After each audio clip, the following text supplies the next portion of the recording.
This video is going to be about the Elder Science and Technology Museum in Las Palmas, the capital of the Spanish island of Gran Canaria, which is a great option for an entertaining and educational activity for the whole family on a rainy day. Yeah, that's exactly how we got there, on a rainy day, waiting for good weather before exploring the natural attractions. We accidentally saw it from McDonald's in the shopping center and decided to go. And we, two skeptical adults, spent almost 3 hours there. I think it's good to bring children from around 7 years old because they will also be very much excited.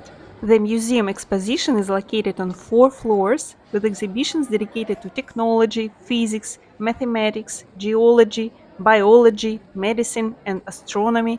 There is even a digital planetarium. Among the exhibits, there is a real American fighter jet from the 1970s.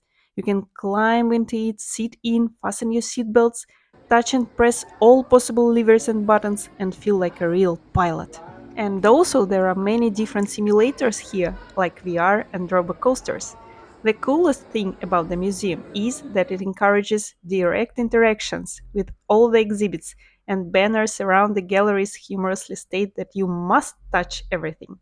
And we touched, pressed, opened, launched, turned over, and in general experimented with everything. And of course, you will definitely be interested in seeing the exhibition dedicated to astronomy, where you can activate the black hole model, see how astronauts live in space, how they sleep, eat, how their toilet is, consider models of the Earth satellites, get to know local observatories. There is also a part of passenger plane installed outside near the entrance, where you can also sit in the cockpit and touch and press everything, of course, which everyone is happily doing.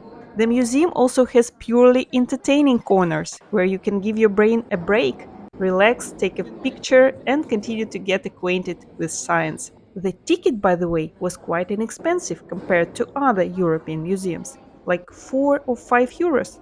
Well, it's a symbolic price for so much pleasure. So, yes, I do highly recommend this museum to everybody. Tästä näin istutaan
tehdään.